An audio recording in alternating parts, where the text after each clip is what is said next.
नमस्कार, बुलेटिन में आप सबका स्वागत है। मैं हूं आप सबके साथ अनूप। खबरों की शुरुआत करेंगे और सबसे पहले बात प्रधानमंत्री नरेंद्र मोदी की। सरहद पर चीन से तनातनी के बीच पीएम मोदी अचानक लेह पहुंचे। वहां जवानों से मुलाकात की और इशारों इशारों में चीन की गीदड़ भभकी का करारा जवाब भी दिया।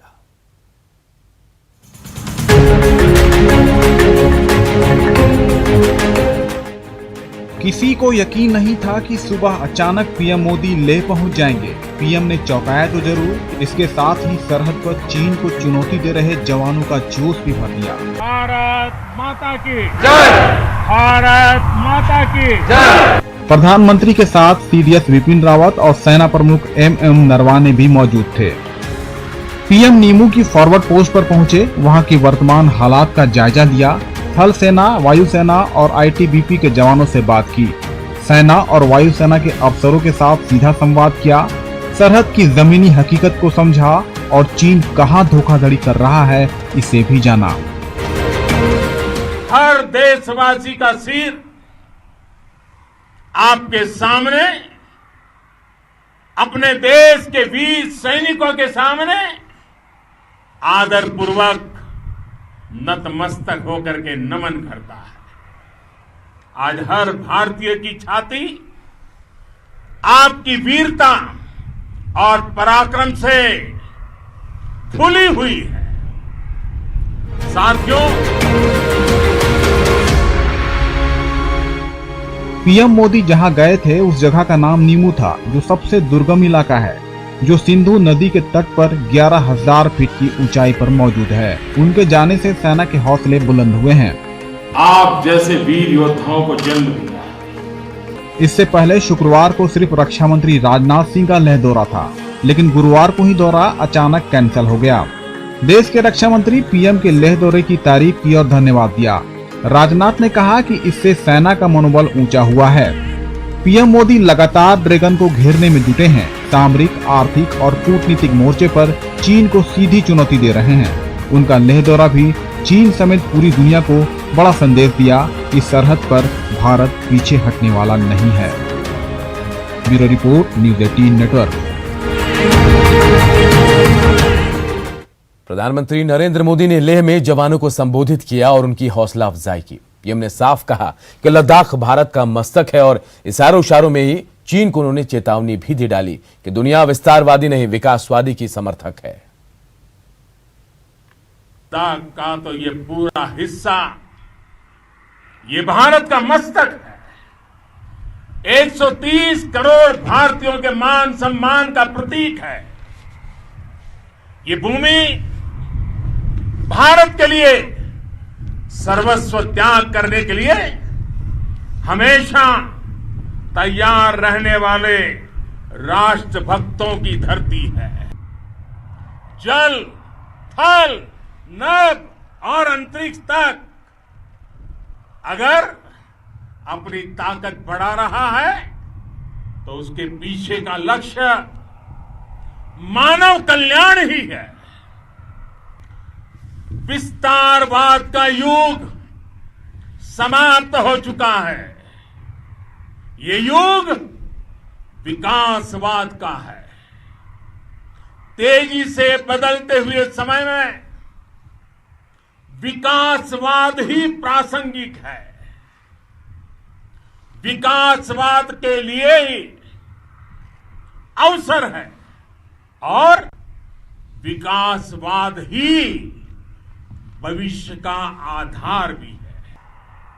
जब मैं दो माताओं का स्मरण करता हूं, पहली हम सभी की भारत माता और दूसरी वे वीर माताएं,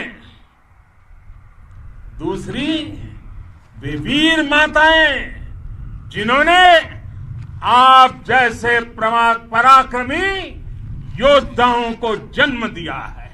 मैं उन दो माताओं का स्मरण करता हूं। प्रधानमंत्री नरेंद्र मोदी ने अचानक लेह का दौरा करके एक बार फिर सबको चौंका दिया। पीएम मोदी के इन सरप्राइज के पीछे संदेश भी होते हैं और मकसद भी।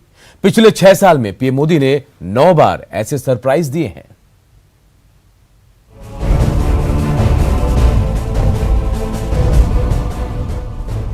भारत चीन सीमा पर तनातनी के बीच पीएम मोदी लेह पहुंचे।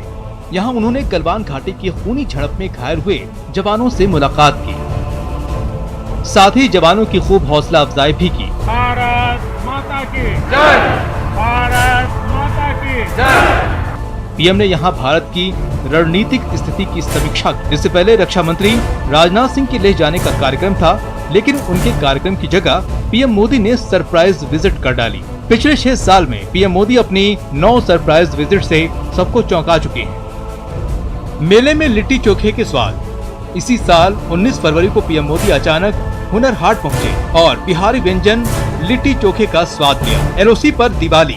पिछले साल 27 अक्टूबर को पीएम मोदी ने एलओसी के पास राजौरी के जवानों के साथ दिवाली मनाई। धारा 370 हटाए जाने के पीएम मोदी का ये जम्मू कश्मीर दौरा बेहद अहम रहा। आईटीबीपी संग दिवाली। 7 नवंबर 2018 को पीएम मोदी उत्तराखंड के हर्षिल पहुंच गए।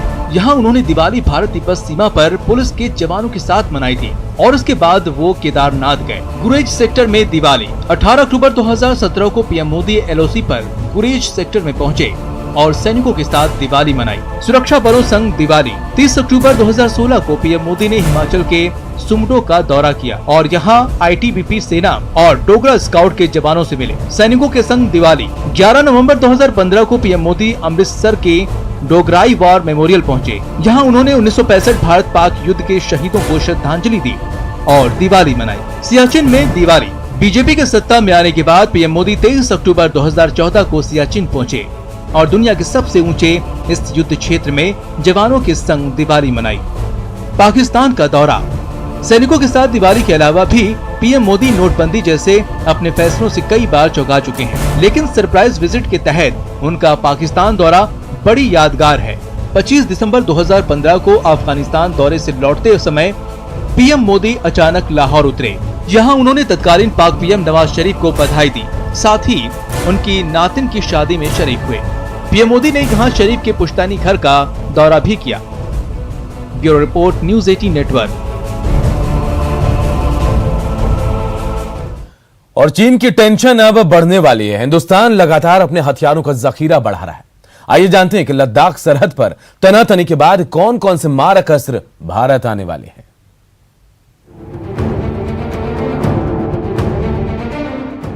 लद्दाख की सरहद पर भारत चीन की सीनाजोरी का मुंहतोड़ जवाब दे रहा है। चीन की चालबाजी, पैंतरेबाजी और साजिश का जवाब भी उसी अंदाज में दिया जा रहा है।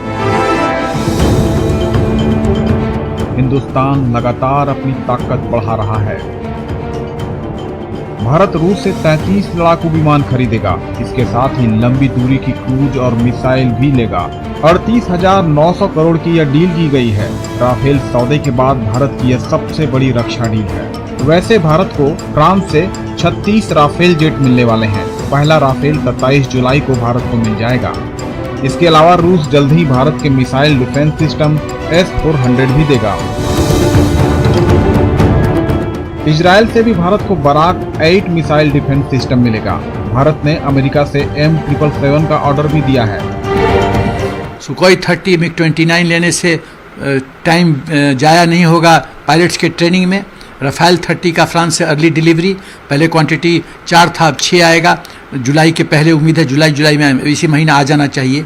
तो ये सब करने से जो हमारी इंडियन एयरफोर्स की जो शक्ति है उसमें बहुत बड़ा इजाफा होगा, बढ़ोतरी होगी और ये हमारे राष्ट्रीय सुरक्षा से के हित में है। हथियारों की खरीद से देश की ताकत तो मजबूत होगी ही, इसके साथ ही चीन पाकिस्तान की नापाक और कायराना हरकतों का भी करारा जवाब इससे मिलेगा। Bureau report, news 18 network.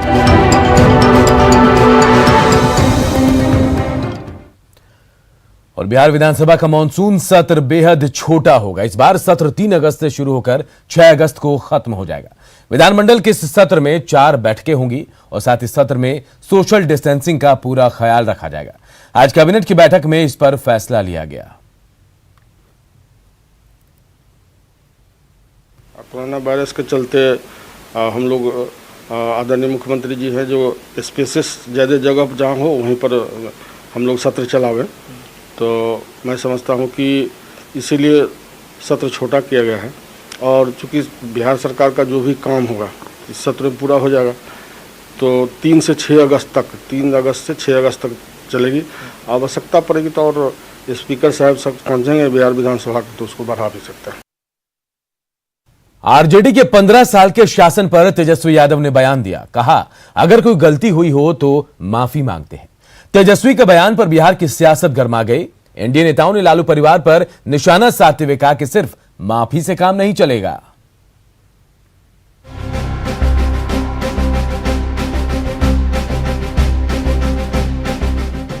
लेकिन इससे कोई इनकार नहीं कर सकता कि लालू जी ने सामाजिक न्याय नहीं किया। लालू जी ने सामाजिक न्याय किया। जो दौर अलग दौर था, ठीक है, 15 साल में हमसे कोई कमी या भूल हो रही थी तो हम उसके लिए माफी नहीं मांगते। सुना आपने लालू के छोटे लाल यानी तेजस्वी यादव का माफीनामा। तेजस्वी अपने माता पिता के 15 साल के शासन में हुई गलती के लिए माफी मांगने को तैयार हैं। तेजस्वी यादव का कहना है कि अगर उन 15 साल के शासन में कोई गलती हो गई हो तो वो इसके लिए माफी मांगते हैं। लेकिन आरजेडी के विरोधी और एनडीए के नेता तेजस्वी के इस माफीनामे से संतुष्ट नहीं। जेडीयू और बीजेपी नेताओं का कहना है कि लालू राबड़ी के शासन में जो नरसंहार हुए, जो जंगल राज था, उसके लिए सिर्फ माफी ही काफी नहीं।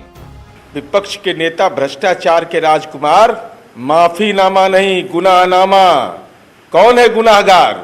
आपके माँ पिता अगर गुनाहगार हैं तो सार्वजनिक रूप से कहिए कि हमारे माँ पिता राजनैतिक रूप से कुपात्र थे। जहां तक क्षमा मांगने का सवाल है, बिहार के उन लोगों को क्या होगा जो लुट गए 15 साल में, जो बर्बाद हो गए 15 साल में, उनको कौन जवाब देगा? क्षमा मांगने से माननीय तेजस्वी जी आपके पाप नहीं धुलने वाले।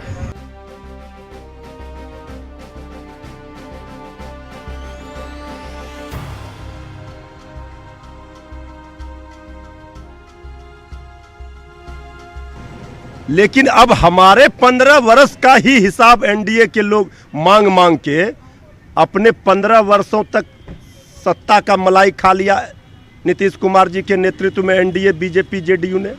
अब तो इनको अपने 15 वर्षों का एनडीए को हिसाब किताब देना है। आरजेडी की तरफ से माफीनामे आने में 15 साल लग गए। सवाल है कि सत्ता से 15 साल दूर रहने के बाद आज आखिर ऐसा क्या हो गया कि लालू के लाल को माफी मांगनी पड़ी? तो जवाब है विधानसभा चुनाव। दरअसल बिहार में इसी साल विधानसभा का चुनाव है और मुद्दा बन रहा है लालू राबड़ी का 15 साल बनाम नीतीश के 15 साल। आरजेडी के 15 साल पर पहले से हमला होता रहा है। तेजस्वी अब इस वार को बेकार करने की कोशिश में है और इसी वजह से तेजस्वी ने जानबूझकर माफीनामे की सियासत की ताकि माफी के नाम पर बिहार की जनता कम से कम मौका तो दे दे। न्यूज़ 18 के लिए पटना से रवि यश नारायण के साथ आनंद अमृतराज और दिल्ली से विनीत की रिपोर्ट। और चलिए इस माफीनामे के पीछे के सार को भी समझने की हम कोशिश करते हैं कि देखिए, सबसे बड़ी बात यह कि आरजेडी के 15 साल पर लगातार हमला होता रहा। जो पिछला 15 साल था उसे लेकर लगातार उस पर हमले होते रहे और तेजस्वी इस वार से निकलने की कोशिश कर रहे हैं और ये माफीनामा इसी की कड़ी कहा जा रहा है। जानबूझकर तेजस्वी ने यह बयान दिया है, ऐसा माना जा रहा है। और तेजस्वी का माफीनामा सियासत का एक हिस्सा है, यह भी कहा जा रहा है। माफी के बहाने मौका देने की बात कर रहे हैं तेजस्वी, यानी लगातार आरजेडी पर हमला होता है तो तेजस्वी ने साफ कर दिया कि अगर कोई गलती हुई हो तो माफी दे दे, लेकिन मौका भी वो मांग रहे हैं। चलिए बढ़ते आगे। प्राथमिक शिक्षा निदेशक डॉक्टर रणजीत कुमार सिंह की केबीसी नैनो सामान्य ज्ञान पुस्तक प्रकाशित हुई है, जिसे प्रतियोगिता परीक्षा को ध्यान में रखकर लिखा गया है। इस किताब का विमोचन विधानसभा अध्यक्ष विजय कुमार चौधरी और शिक्षा मंत्री कृष्ण नंदन वर्मा ने विधानसभा सभागार में किया। इस दौरान विधानसभा अध्यक्ष और शिक्षा मंत्री ने आईएएस रणजीत कुमार सिंह को जहां शुभकामनाएं दी तो वहीं कोरोना काल में इसे छात्रों के लिए वरदान बताया। देखा, इसमें पढ़े तो लगा कि ये सारी प्रतियोगी परीक्षाओं के लिए बहुत उपयोगी है, छात्र छात्राओं के लिए बहुत उपयोगी सिद्ध होगा और आने वाले दिनों में ये पुस्तक तमाम लोगों के लिए उपयोगी हो। मुझे खुशी है कि आज हम लोगों ने यानी शिक्षा मंत्री महोदय के साथ मिलकर हम लोगों ने एक सामान्य ज्ञान की पुस्तक का लोकार्पण किया है। डॉक्टर रंजीत जी उन्होंने इस किताब को लिखा है और जैसा कि हमने सरसरी तौर पर देखा है कि यह जो विद्यार्थी छात्र छात्राएं जो प्रतियोगिता परीक्षा की तैयारी में जुटे रहते हैं उनके लिए बहुत ही उपयोगी सिद्ध होगी। मुझे खुशी है आज कि आज हमारे विधानसभा अध्यक्ष श्री विजय कुमार चौधरी जी और हमारे मंत्री वर्मा जी दोनों ने आज मेरे बुक का लोकार्पण किया। और यह बुक जो है कोरोना के समय में जब लॉकडाउन चल रहा था उस दरमियान लिखी गई है। और यह बुक अब तक जितनी प्रतियोगी परीक्षाओं के लिए बुक निकली है उन सभी का सार और उससे अपग्रेड किया गया है। और दिल्ली से एक बड़ी खबर इस वक्त आ रही है। दिल्ली में बाढ़ पर उच्च स्तरीय बैठक हुई है। बाढ़ की स्थिति से निपटने की तैयारियों की समीक्षा की गई है। और देखिए हम आपको बता रहे हैं कि बाढ़ जो बिहार पूर्वोत्तर राज्य उत्तर प्रदेश के लिए बड़ी समस्या है, इससे निपटने के लिए दिल्ली में अहम बैठक हुई है। केंद्रीय गृह मंत्री अमित शाह ने ये अहम बैठक की है। बिहार पूर्वोत्तर राज्य और उत्तर प्रदेश की समस्या पर चर्चा हुई। बाढ़ की समस्या का स्थायी समाधान निकालने की बात कही गई है। इस पर इसे लेकर रणनीति बनाने की बात कही गई है। नुकसान कम करने की रणनीति बने, ये भी गृह मंत्री अमित शाह ने कहा है।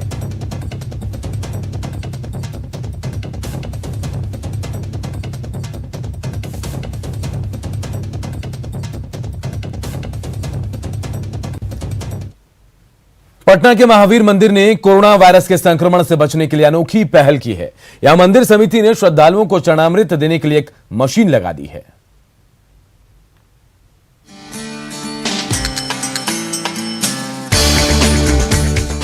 इस ऑटोमेटिक डिस्पेंसर मशीन के नीचे हाथ रखने वाले ये श्रद्धालु अपने हाथों को सैनिटाइज नहीं कर रहे हैं, बल्कि मंदिर में दर्शन करने के बाद चरणामृत ले रहे हैं। सुनने में ये थोड़ा अजीब जरूर लग रहा होगा, लेकिन सच यही है। ये मशीन पटना के इस महावीर मंदिर में भक्तों को चरणामृत दे रही है। मंदिर समिति ने कोरोना वायरस के संक्रमण और सोशल डिस्टेंसिंग को ध्यान में रखकर ये अनूठा प्रयोग अपनाया है। इससे भगवान के दर्शन करने के बाद भक्तों को पुजारी से चरणामृत लेने का इंतजार नहीं करना पड़ेगा।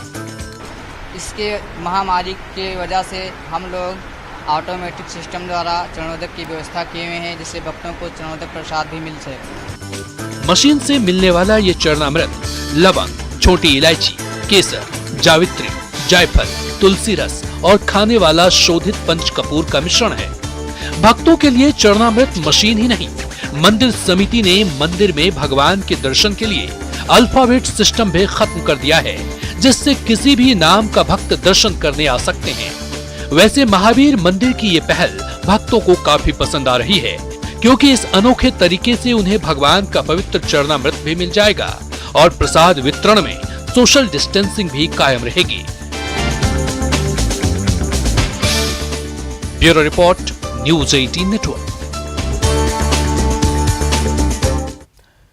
कोरोना संकट में लोगों को पानी पूरी का स्वाद बहुत अखर रहा है। लॉकडाउन के दौरान तो घरों में बकायदा टास्क तक चलाया गया, लेकिन ठेले के गोलगप्पे के सामने सारी कुकिंग फेल नजर आई।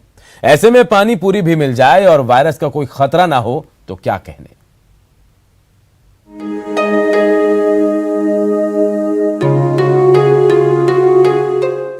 आवश्यकता आविष्कार की जननी है।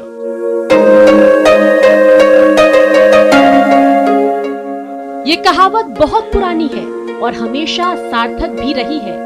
कोरोना संकट में एक बार फिर से इस कहावत को गुजरात के बनासकांठा के रहने वाले भरत प्रजापति ने चरितार्थ करके दिखाया है। भरत प्रजापति से परिचय हम बाद में कराएंगे। पहले ये देखिए कि उन्होंने क्या आविष्कार किया है। आ गया न मुंह में पानी।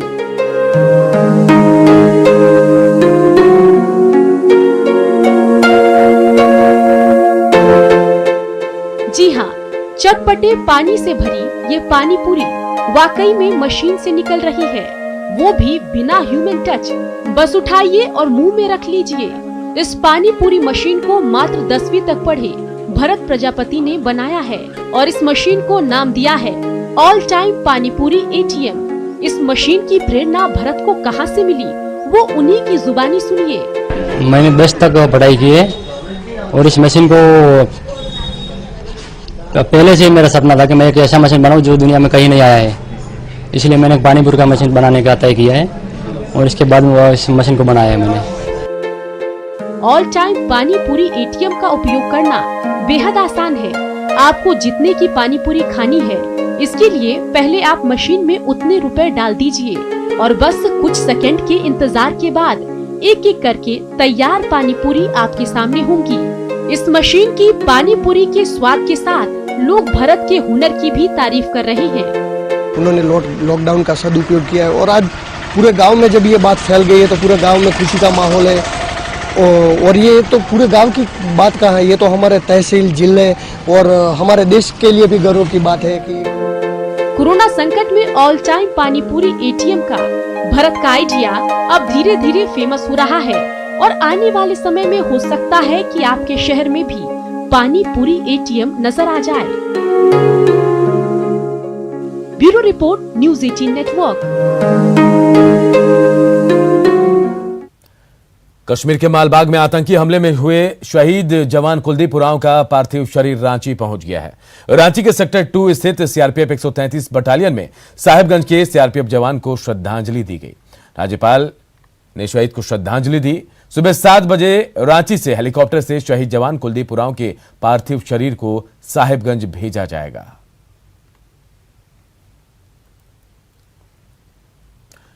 लातेहार के हेरहंज में प्रशासनिक उदासीनता की वजह से कभी भी कोई बड़ा हादसा हो सकता है। दरअसल प्रशासन से पुल के लिए कई बार गुहार लगाने के बाद कार्रवाई नहीं होने से ग्रामीणों ने खुद ही रास्ता तैयार किया, लेकिन यह जानलेवा साबित हो सकता है। ग्रामीणों ने बांस और तार की सहायता से कतांग नदी पर एक अस्थायी पुल का निर्माण किया। इससे आवागमन आसान तो हुआ, लेकिन यह हादसे को दावत भी दे रहा है। पुल कितना कमजोर है, तस्वीरों में वो आप साफ देख सकते हैं, लेकिन अपनी हालत से मजबूर ग्रामीण इस पुल से नदी पार करने को मजबूर है।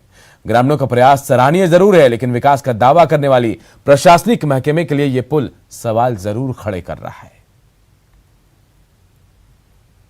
हर एक साल बह जाते हैं, 1-2-4 बह जाते हैं, पानी बहाव के ज़्यादा रहता है इसके चलते।